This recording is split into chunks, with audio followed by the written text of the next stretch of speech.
ನಾವಿಲ್ಲಿ ಯಾಚನಹಳ್ಳಿ ಪಕ್ಕ ಒಂದು ಕಬ್ಬಿನ ಜಮೀನಲ್ಲಿದ್ದೀವಿ. 3 ತಿಂಗಳಾಗಿದೆ ಈ ಕಬ್ಬಿಗೆ. ನಾವು ಗ್ರೋ ಮ್ಯಾಜಿಕ್ ಮತ್ತು ಭೂವಸ್ತ್ರ ಕೊಟ್ಟಿದ್ವಿ. ಯಾಕಂದರೆ ಈ ರೈತರದ್ದು ಇಲ್ಲೇ ಪಕ್ಕದಲ್ಲಿ ಜಮೀನಿದೆ, ಅದಕ್ಕೆ ನೀವೇನು ಮಾಡ್ತೀರಿ ಅದೆಲ್ಲ ನೀವು ಮಾಡ್ಕೊಳ್ಳಿ. ಆದರೆ ಈ ಒಂದು 2 ಎಕರೆಗೆ ನಾವು ಕೊಟ್ಟಂಥ ಭೂವಸ್ತ್ರ ಗ್ರೋ ಮ್ಯಾಜಿಕ್ನ ದಯವಿಟ್ಟು ಹಾಕಿ ಅಂತ ರಿಕ್ವೆಸ್ಟ್ ಮಾಡಿದ್ವಿ. ಅವರು ಕೂಡ ನಮ್ಮ ಮಾತಿಗೆ ಮನ್ನಣೆ ಕೊಟ್ಟು ಹಾಕಿದ್ರು. ಇಲ್ಲಿ ನೋಡಿ, ಒಂದೊಂದು ಇದರಲ್ಲೂ ಕೂಡ ಒಂದು 10 ರಿಂದ 15 ಮೊಳಕೆಗಳು ಬಂದಿದ್ದಾವೆ. ಜೊತೆಗೆ ಆಗಲೇ ನೀವು ನೋಡ್ದಂಗೆ ಕಬ್ಬಿನ ಗಿಣ್ಣು ಬರ್ತಾ ಇದೆ. ಆಗಲೇ 4 ತಿಂಗಳಿಗೆ ಗಿಣ್ಣು ಬರ್ತಾ ಇದೆ. ಅಂದರೆ ಅಷ್ಟು ಅದ್ಭುತವಾಗಿ ಗ್ರೋತ್ ಕಾಣಿಸ್ತಾ ಇದೆ, ಅಷ್ಟು ಅದ್ಭುತವಾಗಿ ಬ್ರಾಂಚಸ್ ಆಗಿದೆ. ಹಾಗಾಗಿ ಈ ಏನು ಗ್ರೋ ಮ್ಯಾಜಿಕ್ ಭೂವಸ್ತ್ರ ಕೊಟ್ಟಿದ್ದೀವಲ್ಲ, ಕೊಡ್ದಿರೋ ಜಮೀನು ಕೂಡ ನಿಮ್ಗೆ ತೋರಿಸ್ತೀನಿ, ಇಲ್ಲೇ ಪಕ್ಕದಲ್ಲೇ ಇದೆ ಫ್ರೆಂಡ್ಸ್.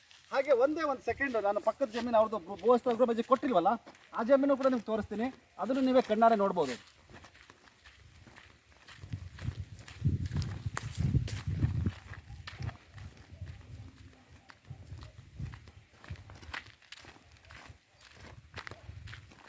ಎಸ್ ಫ್ರೆಂಡ್ಸ್, ನೋಡಿ ನಾವು ಬಂದ್ವಿ ಪಕ್ಕದ್ದೇ, ಅಂದರೆ 2 ಜಮೀನು ಮಧ್ಯೆ ರಸ್ತೆ ಇದೆ ಅಷ್ಟೇ. ಆ ರಸ್ತೆ ದಾಟಿ ಬಂದರೆ ರಸ್ತೆಯಿಂದ ಆ ಕಡೆ ಜಮೀನಿಗೆ ನಾವು ಭೂವಸ್ತ್ರ ಗ್ರೋ ಮ್ಯಾಜಿಕ್ ಕೊಟ್ಟಿದ್ವಿ. ಇಲ್ಲಿ ನೀವು ನೋಡ್ತಾ ಇದ್ದೀರಿ, ಏನು ಆ ರಸ್ತೆ ಪಕ್ಕದ ಅವ್ರದ್ದೇ ಜಮೀನಿದೆ, ಅದಕ್ಕೆ ಗ್ರೋ ಮ್ಯಾಜಿಕ್ ಭೂವಸ್ತ್ರ ಕೊಟ್ಟಿಲ್ಲ.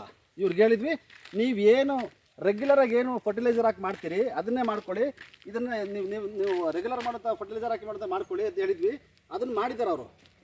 ಹಾಗಾಗಿ ಗ್ರೋ ಮ್ಯಾಜಿಕ್ ಭೂವಸ್ತ್ರ ಹಾಕಿರೋ ಕಬ್ಬು ಹೇಗಿದೆ, ಇದು ಹೇಗಿದೆ ನೀವೇ ನೋಡಿ friends. Yes, thank you very much.